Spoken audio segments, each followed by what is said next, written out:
Et bah voilà, Le Mans c'est terminé, je suis de retour chez moi avec la voix un petit peu cassée, je suis malade mais bref, très content de vous retrouver pour cette nouvelle vidéo sur l'actualité du MotoGP. On va parler un peu de Pedro Acosta, de Fabio Quartararo, on va revenir sur de nouvelles rumeurs de transfert, et oui, il pourrait encore se passer des choses avec ce mercato pour la saison 2027, et on va terminer par des nouvelles concernant Marc Marquez.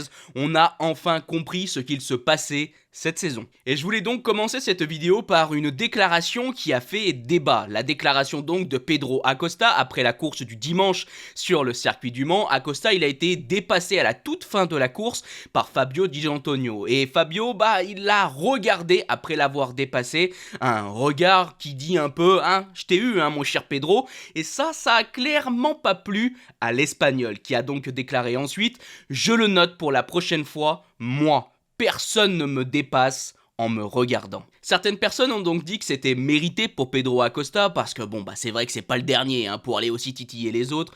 Certains ont aussi parlé du melon du pilote espagnol et ça s'entend évidemment ces commentaires là, mais personnellement moi j'ai adoré cette déclaration. Pourquoi je l'ai adoré?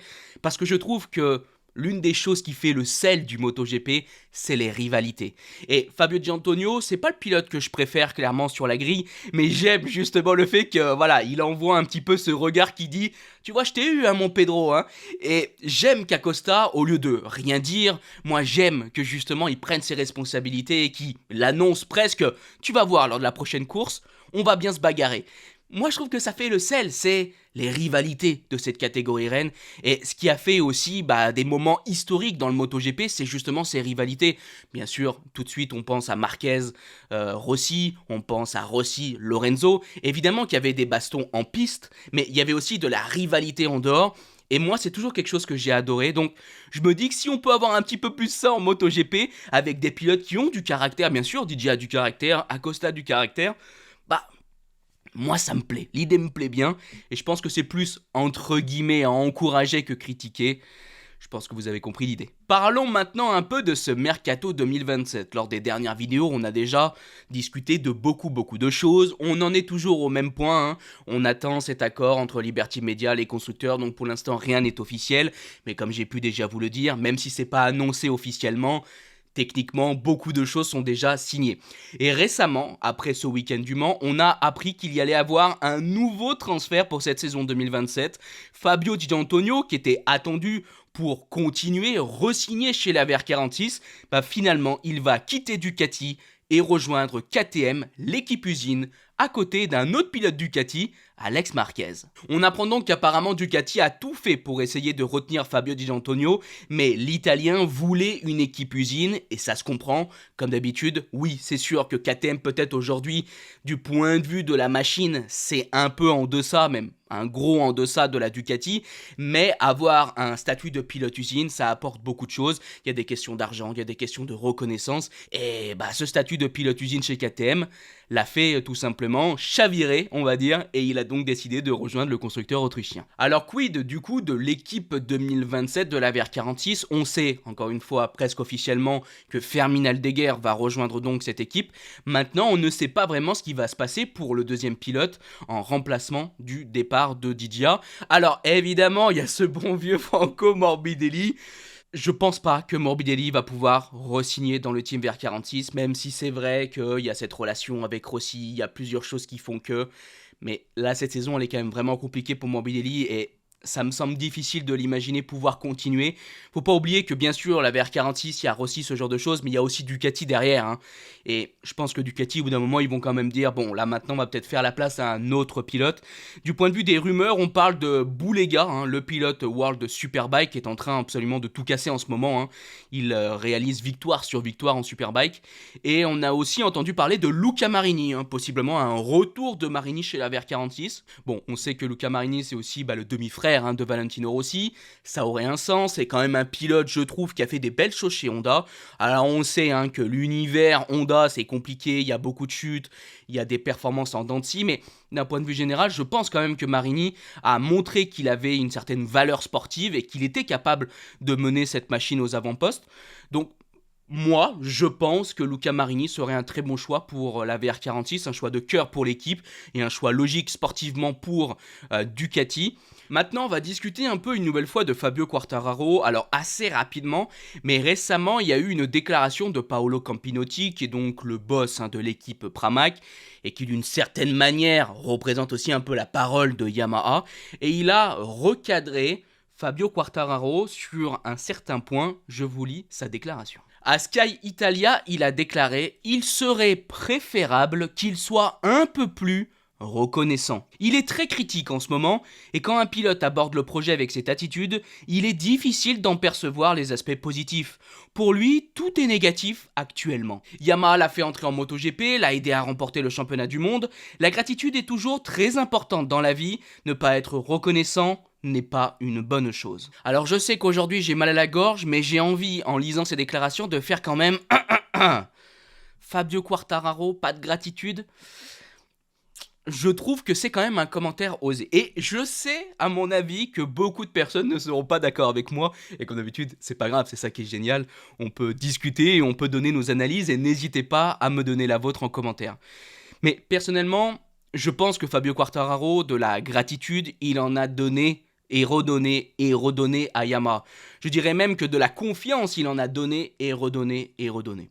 Alors certains diront, attention, on n'oublie pas le billet. Bien évidemment que ce qui a fait que Fabio Quartararo a continué avec Yamaha aussi ces dernières années, c'est qu'il a été très bien payé. Ça joue un rôle, évidemment. Il ne faut pas mettre ça de côté. Mais selon moi, Fabio, il a aussi cru en Yamaha. Il a donné justement une certaine gratitude au constructeur par rapport à tout ce que Yamaha a pu faire pour lui. L'a fait monter en MotoGP, l'a fait devenir champion du monde. Ça a joué un rôle dans la continuité de Fabio Quartararo ces dernières années, alors qu'on imaginait justement qu'il allait à chaque fois partir. Alors oui, c'est vrai, le français, il est critique, le français n'est pas satisfait du projet actuel, mais je suis désolé, c'est quand même compliqué d'être vraiment satisfait du projet actuel. C'est quand même difficile de ne pas être critique envers ce projet. Alors, encore une fois, c'est vrai qu'on peut dire, t'es bien payé, t'as accepté de continuer, donc tu devrais globalement ne pas parler et rester entre guillemets professionnel. C'est une vision qui s'entend, on en a déjà parlé sur la chaîne. Moi j'ai déjà dit que moi j'aimais bien cette version de Fabio Quartararo sans langue de bois. Il y a quelque chose qui va pas, il le dit. Bon, on peut aimer, on ne peut ne pas aimer, même du point de vue des résultats et de ce qu'il a pu faire sur cette moto, Fabio il en a donné de la gratitude, parce que quand tu vois les résultats des autres pilotes Yamaha, même là pour ce week-end du Mans, je suis désolé mais on est au fin fond de la ruelle, pendant que Fabio lui se déchaîne, il donne tout, il prend énormément de risques pour essayer d'être aux avant-postes et aussi de mettre la moto aux avant-postes. Donc, cette déclaration, comme j'ai pu vous le dire, je trouve que bon, je suis pas d'accord avec ça, même si, encore une fois, comme j'ai pu le dire, on peut entendre les critiques, on peut comprendre bien sûr les critiques qu'on peut faire envers le pilote, mais je trouve que critiquer sa gratitude, bon, voilà, moi je suis pas d'accord personnellement, encore une fois, n'hésitez pas à me donner votre avis. Allez, avant de parler du sujet qui concerne Marc Marquez, on va revenir sur le Mercato de 2027. Et oui, vous avez cru que c'était terminé? Eh ben non, on en remet une couche. Je vous rappelle que, normalement, d'après toutes les informations qu'on a pu entendre, Jorge Martin devrait avoir signé avec Yamaha. Apparemment, il a même signé avec Yamaha avant le début de cette saison 2026. Et récemment, on a pu avoir des propos de Suzy Perry sur TNT Sports qui nous laissent entendre qu'il pourrait y avoir un très gros rebondissement dans cette histoire. Elle a donc déclaré « La rumeur dit que Jorge Martin va chez Yamaha et Ogura aussi. Si vous parlez à Aprilia, il pense qu'il pourrait être en mesure de garder Jorge. Et pourtant, nous pensons que Pecco a signé pour Aprilia. » Alors là, ça commence à devenir un vrai bazar. Je vous répète, normalement, il a signé chez Yamaha. Mais surtout, il est déjà normalement remplacé. Ça devrait être du coup Francesco Bagnaia qui quitte Ducati, qui rejoint Aprilia. Pendant que Marco Bezzecchi, lui, c'est officiel, il a déjà re-signé chez le constructeur. Donc, il n'y a pas de place en fait. C'est fait normalement. Là, Jorge Martin, techniquement, il ne peut pas continuer. Donc, je suis personnellement extrêmement étonné de cette déclaration. Je ne vais pas vous mentir, je vais vous le dire, pour moi, je n'y crois pas techniquement. Alors, Le problème, c'est que vu que rien n'est officialisé, que c'est que des oui, mais ça devrait être déjà signé, peut-être qu'il y a une clause, peut-être qu'il peut y avoir une petite ligne, quelque chose qui fait qu'il peut y avoir un rebondissement, surtout quand on voit ce qu'est en train de faire en ce moment Jorge Martin. Je pense que du point de vue du pilote, déjà, il a mis de côté tous les problèmes qu'il a pu avoir, par exemple, l'année dernière, avec aussi cette saison catastrophique, mais je parlais surtout du point de vue de sa relation avec Aprilia quand il a voulu partir. Et surtout, Aprilia, ils sont en train de se dire, oui, là, on a quand même un pilote de premier plan qui est en train de monter énormément en puissance et qui pourrait être le futur champion du monde. Donc évidemment qu'il y a des raisons pour qu'Aprilia se dise, ah oui, je veux garder le pilote, et que Jorge Martin se dise, allez, je vais essayer de rester. Mais bon, de ce que l'on sait normalement, c'est pas possible. Donc, je sais pas trop, je vois pas quelle analyse je peux vous faire. Moi, j'y crois pas parce que pour moi, c'est pas possible, mais peut-être qu'on aura un très très gros rebondissement à l'annonce, aux annonces officielles. Hâte de voir ce Mercato 2027, c'est quelque chose, hein. Allez, en tout cas, comme j'ai pu déjà vous le dire, on passe maintenant à ce sujet qui concerne Marc Marquez. L'Espagnol s'est blessé samedi lors de la course sprint. En plus, malheureusement, il a chuté devant moi, hein. J'étais tribune Fabio Quartararo. Mais bref, l'Espagnol s'est blessé, il a été opéré, hein, du pied, et il a été aussi donc opéré d'une vis. Et c'est sur ça qu'on va donc se concentrer aujourd'hui. Alors, déjà, petite information, tout s'est très bien passé pour l'opération de Marc Marquez. On espère le retrouver pour le Mugello. Mais j'ai pu lire récemment qu'il y avait une possibilité que Marc Marquez essaie d'être donc de retour dès le prochain week-end, hein, donc à la fin de cette semaine, sur le circuit de Catalogne.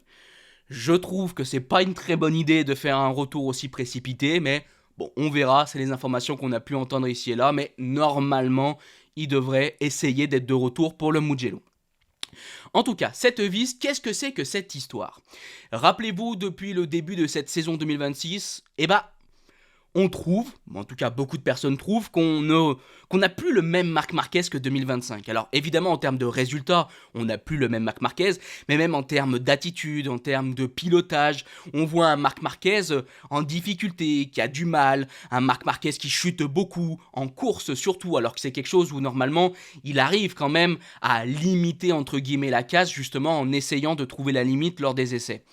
Bref, on a un Marc Marquez qui semble être en difficulté, et on savait pas trop pourquoi. Alors bien évidemment qu'on pensait à la blessure de l'année dernière, certaines personnes parlaient peut-être d'un blocage psychologique, on avait aussi cette idée de se dire, est-ce que finalement Marc Marquez n'est pas arrivé au bout de sa carrière, qu'il en a globalement marre et que il a envie de prendre sa retraite? Et on a enfin l'explication. Marc Marquez avait tout simplement une vis qui avait décidé de l'embêter, une vis qui était cassée par rapport à 2019, et cette vis en fait elle bougeait et elle appuyait sur le nerf radial, et c'est ça qui causait tous les soucis de Marc Marquez dans ce début de saison 2026. Avec toutes ces révélations du pilote espagnol, on comprend donc qu'avant Jerez, même lui était dans le flou, il ne comprenait pas ce qui se passait. Surtout que quand il roulait en fait en motocross, il avait aucun problème. Et donc quand il arrivait en MotoGP, là il avait des soucis. Donc il commençait à se dire, est-ce que j'ai un blocage psychologique? Est-ce que c'est moi qui fais quelque chose qui ne va pas? Et en fait non. Cette vis, quand il roulait par rapport à sa position en motocross, cette vis ne l'embêtait pas. Mais sa position en MotoGP faisait justement que cette vis touchait le nerf et que justement il avait tous ces problèmes. Et c'est après Jerez, en voyant donc des médecins, qui se sont rendus compte de cette histoire. Et apparemment ça a donc été un très gros soulagement pour Marquez, qui a enfin compris ce qu'il se passait. Voilà donc toute la lumière sur cette histoire. Marc Marquez avait décidé après Jerez, quand il a vu les médecins, de garder ça pour lui, comme d'habitude pour pas s'apitoyer sur son sort, vous savez comment fonctionne Marquez. Mais une opération était apparemment déjà prévue après le week-end de Barcelone. Cette chute au Mans a donc accéléré les choses et donc il y a eu une double opération. Bon, on va évidemment souhaiter le meilleur à Marquez, c'est vraiment pas de chance, parce qu'une nouvelle fois, d'après les médecins, il s'était parfaitement remis de la chute qu'il y a pu avoir l'année dernière en Indonésie. Et malheureusement, il y a cette vis qui a causé pas mal de problèmes, on l'a maintenant enlevé, et on va espérer que Marc Marquez puisse revenir le mieux possible, et le plus rapidement possible. Alors je sais pas, comme j'ai pu déjà vous le dire, si ce sera à Barcelone, nous verrons bien. Un grand merci donc d'avoir regardé cette vidéo. Je voulais aussi vous faire un petit message par rapport au Mans. Un grand merci à tous ceux qui ont pu donc me dire bonjour, qui sont venus me voir. Ça a été vraiment super. Ça a été un week-end du Mans assez compliqué pour moi parce que j'ai été malade le vendredi, le samedi et le dimanche. Mais dans tous les cas, ça a été un événement absolument exceptionnel et j'ai eu vraiment des étoiles dans les yeux. Grâce au jeu MotoGP 26 et donc à Milestone et PlayOn, j'ai pu avoir accès à des choses vraiment exclusive. Et justement dans les jours à venir il y aura une vidéo où je parlerai de certaines choses que j'ai pu filmer. Je vous montrerai donc des insides du MotoGP et on parlera aussi un petit peu du jeu MotoGP 26. Bref, plein de choses qui arrivent qui sont très cool et j'ai hâte. Bref, voilà, si cette vidéo vous a plu, n'hésitez pas à la liker, partager, commenter. Je vous donne rendez-vous dans quelques jours. Je vous dis bye bye les potes, je vous aime fort, gros bisous, ciao.